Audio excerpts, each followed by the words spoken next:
Congressman-elect Wesley Bell is now on the record. Congratulations on your victory Tuesday night. Where did Democrats go wrong? It was a tough night, obviously. I think what we see in the political climate is that we are very much divided along political lines, but we're closely divided. And so I think that there is a palette for getting results, which means you got to work together. And so I think even though Republicans had a much better night than we did, I think that it's clear that voters want folks that are going to get things done and actually answer the kitchen table questions. The persuadable voters that were out there were not persuaded by Kamala Harris. And in the end, many of them expressed an interest in seeing her under pressure more, seeing an open contest perhaps at the DNC, maybe seeing Joe Biden drop out sooner. Looking back now with hindsight, where did the party go wrong? Should Joe Biden have stepped off sooner? Should there have been an open contest? I think obviously having more time for name recognition, but also so folks understand the nuance of your policy positions, obviously would have helped.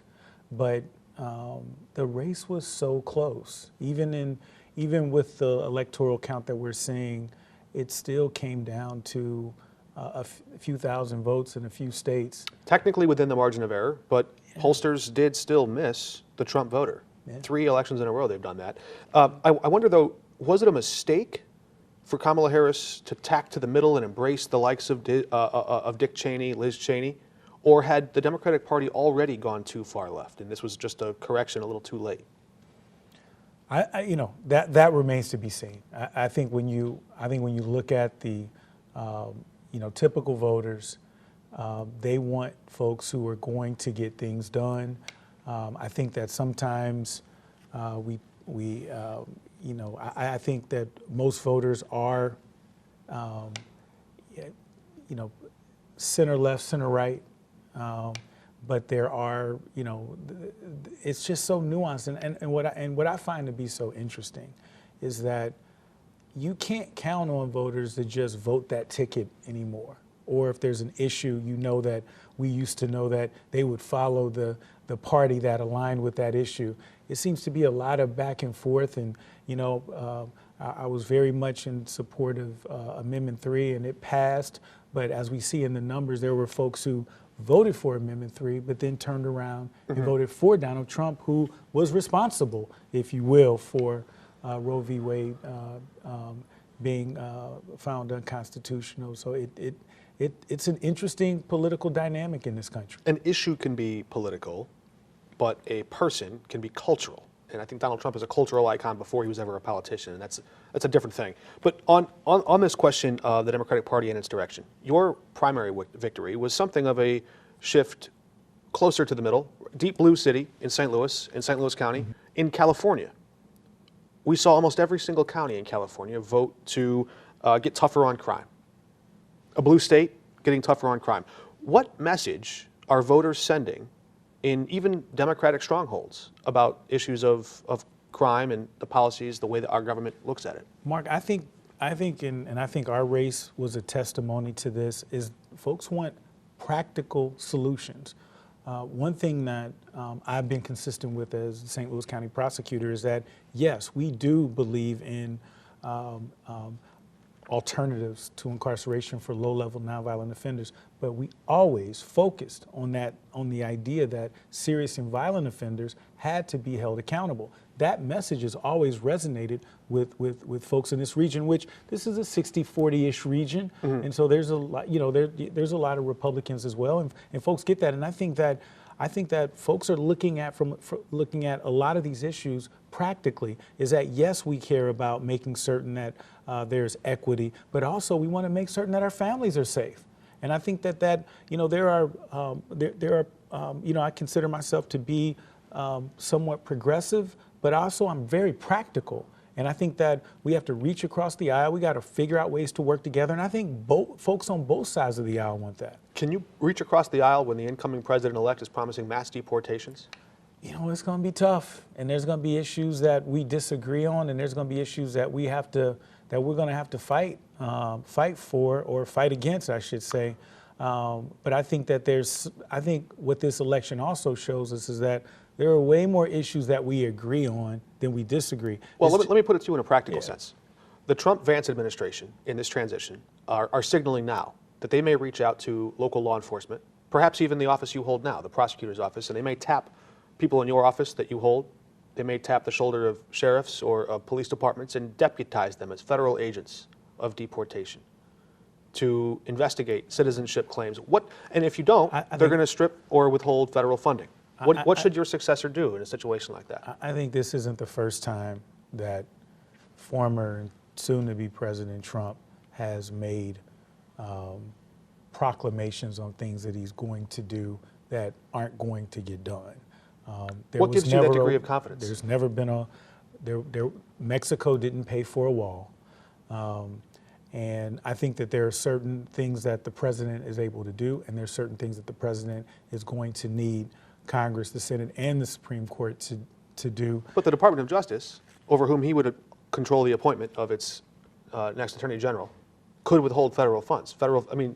Local prosecutors right now enjoy federal funds from the DOJ. We don't get, our office does not we don't get enough federal funds that it would impact our budget in a way that we would change our core values and beliefs. So you would tell your successor to do what in this instance? What I would tell well, first of all, my successor is going to do what they feel they need to do. Obviously, I'll be here to support my successor and support that office in the city and the county. But it can't be based on one issue. We have to look at, we have to follow what that guideline is, that guiding star is with respect to what justice looks like. That's what we took an oath to do, and that's what I anticipate my predecessor will do as well. What will the return of Donald Trump in the White House mean for St. Louis? You know, that's a tough one. I think I remember, and I think all of us remember, the chaos of the first Trump presidency. What we hope is that we're going to focus on the job at hand, because that's not changed in my opinion. The job at hand is to bring resources back to this region and work to move this region forward. And we're going to work with folks in our party and in our caucus, but we're going to reach across the aisle. And if there's and I believe that Democrats and Republicans alike, that particularly in this region, care about this region and are going to do what is in the best interest of this region. Congress does have oversight of the executive branch. That's one of its core functions. Checks and balances, absolutely. As we sit here talking to you today, we still don't know yet which party will control the Speaker's gavel. We should know that soon, but as we sit here today, we don't know that yet. The Department of Justice is winding down its investigations of President-elect Donald Trump. Jack Smith, the special counsel, has compiled countless hours of witness testimony, of evidence. Some of it he's made public in court filings. To what extent can you investigate, interrogate the past actions of President-elect Trump if Republicans hold the gavel? Certainly it would be more difficult, but I do believe in the strength of our institutions. I think that this is the greatest democracy the world has seen, and it's going to be tested, and the pressure points are going to be pressed, but I believe that our institutions, I believe that our democracy will stand. But I'll say this, we're going to have to fight to make it stand, and when those core values are pressed, we're going to have to stand and take our message to the American people, because I believe that at the end of the day, everyone is vested in this democracy and wants to see the greatest democracy the world has seen, continue. And so, the job doesn't change. As you sit here today, you're a prosecutor. Have you seen enough evidence or witness testimony in Jack Smith's court filings to say with any degree of confidence that Donald Trump has already committed high crimes and misdemeanors worthy of impeachment? Those are past actions.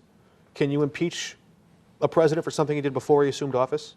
So as the St. Louis County prosecutor, which is still my job, I'm still laser focused on this region. I have not had the opportunity to do a deep dive into Jack Smith's investigation.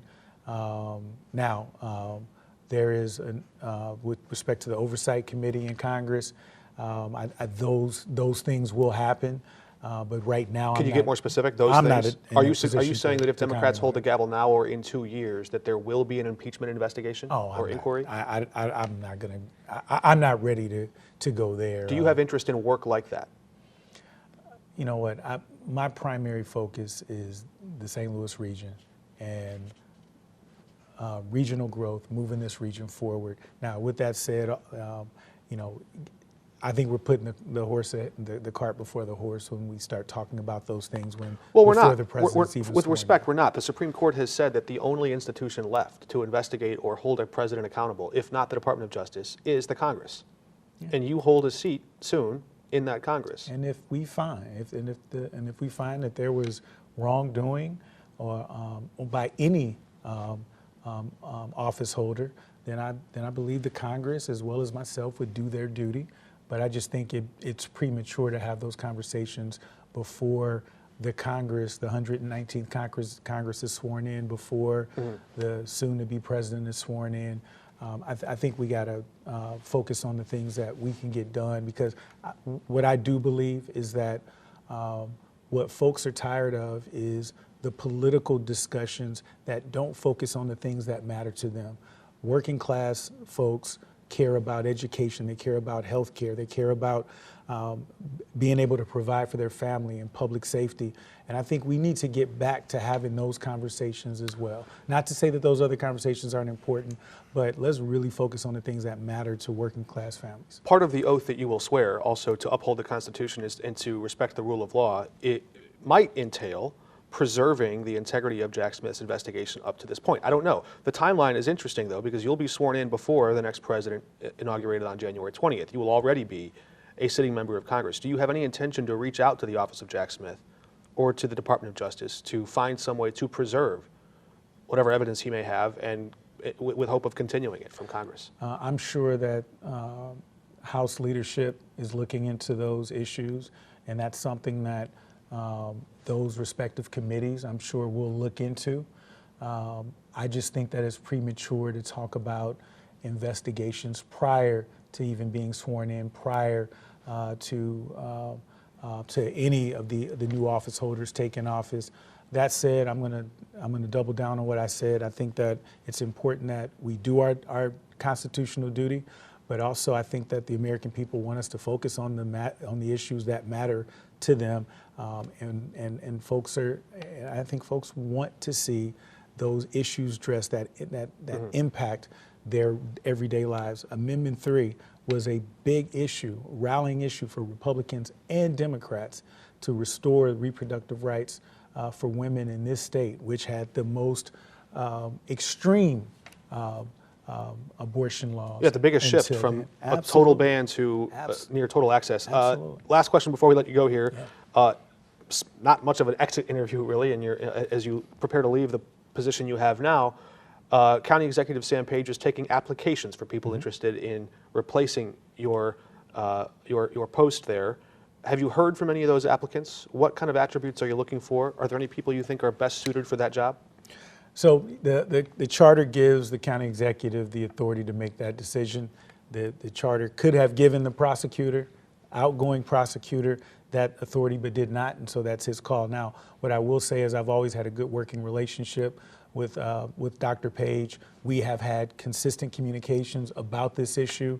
I would, my preference is to see someone from our leadership team